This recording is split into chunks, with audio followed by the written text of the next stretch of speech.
Hello, this is Rights Kid. If you are watching this, it is most likely that you are a First Amendment auditor, or like me, am a fan of those patriots who stand up for our constitutional rights. I will be doing a series of videos. I will tell you more about that after introducing myself. I'm an old guy. How old? I am old enough to be the father of Philip of High Desert Community Watch, and that is very old. I am a disabled Vietnam veteran. I suffer from physical injuries in that war, and I live with pain every day. I also have a major case of PTSD. With these maladies, I do not have the physical stamina nor the emotional control to do auditing myself. I would get arrested every audit. I can guarantee it. My blood pressure goes crazy while watching cops who revel in their ignorance of the law, lack of accountability, and their thuggery. I watch most every First Amendment audit video, and after watching, I spend some time making notes about how to make each auditor more effective, have better counters, and pointed questions to deal with the cops' lame bull hockey. I am a college grad with a major in history and a minor in constitutional law. I wanted to be a lawyer, but after 4 years of the military and then 4 years of undergrad, I was out of gas and way too poor to go to law school. Being as old as I am aware that having someone take my advice, even really good advice, is as rare as a good cop. I am not an attorney, and don't take my advice without bouncing it off your attorney first. My opinion is just that, an opinion. So please don't get your panties in a knot. I have my favorite auditors more for their ability to stand their ground and articulate appropriate responses and counters to what he or she is facing in the field. I wanted to start this project much earlier, but I've been busy building a house. We started off in 2006 building the garage with an apartment above it. We did all the work except some backhoe work and finishing the concrete. Anyway, we got the garage all framed up. Eventually we got it wrapped, and we moved into it in 2009. And we continue working on it, getting it sided and all that stuff while we were living in it. In the meantime, we were working down below behind that building to put in the foundation. Eventually I hired a professional to place and finish our concrete on our pad. He did pretty good, but it could be better. And then we began framing the main house.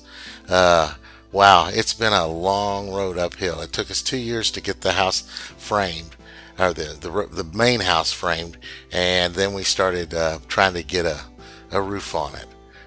We've worked our butts off. I mean, it's one of the hardest things I've ever done, especially at my age. But we got it way down the road, and these the last two pictures you're going to see here of the house were taken July the 1st of this year. So we finally have the house under roof. I hope to do a series of videos on the construction of the house. I've got 6,000 pictures that I've taken over the last 12 years or so. Okay, let's get with it. We have all seen the videos where a cop has no crime to pin on the auditor, so he is all butthurt with a criminal mentality and a gang of thugs to back him up.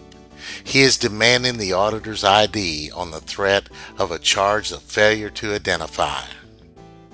Before we get to the resolution of this, Captain Obvious has a couple things he'd like to remind you to do. Number 1. When out auditing on foot, don't take any ID with you. Never. Number 2. Both the 2010 and 2018 DHS memos are easy to download and print. If you really want to educate the public, don't leave home without them. Hand them out to any and all of your video actors, including any whining sheeple. The best way to deal with this situation and come out on top is to take an old wallet with you in your back pocket, only to give the appearance of having your ID with you. If they want to illegally search you, they will get nothing but an additional civil rights charge against them. If you're going to put anything in your bait wallet, let it be a couple of two-sided rights cards. Here are two from the pack that I sell. If you want to make your own cards, you can use the wording from these. Or if you'd like, you can order a set of my cards from rightskit.com. If you have not broken any laws and a cop is trying to intimidate you into IDing, you can try, but you can't win an argument with an idiot. Tell him that your legal advisor will be more than happy to provide your ID at your booking. Tell him that your advisor also instructed that from this point on you should not answer any more questions, so you won't. You are calling the cop's bluff. It is up to the cop to make a false arrest or cut his losses. You will either own the cop or the cop will cost his city some major walking around money. The cop continues with his wish to faceplant his career. Remember, you don't know the phone number, as it is in your phone's directory. Maybe put it in your phone under the name of Denny Crane or some other name of your choice. Remind them that you are only following the directions of your legal advisor. Your legal advisor can be anyone you want and trust. He or she will provide your name and date of birth when called by you using your phone. Your advisor will not talk with them till he has first spoken with you. Your legal advisor can have you ask questions of the cop, including what the crime and number of the crime listed on the booking document. If no crime, no ID, you stay in control of the situation. At this point, they will falsely arrest you or sanity will prevail and the hog in charge will cut you loose. Hope you enjoyed this video. Thanks for watching.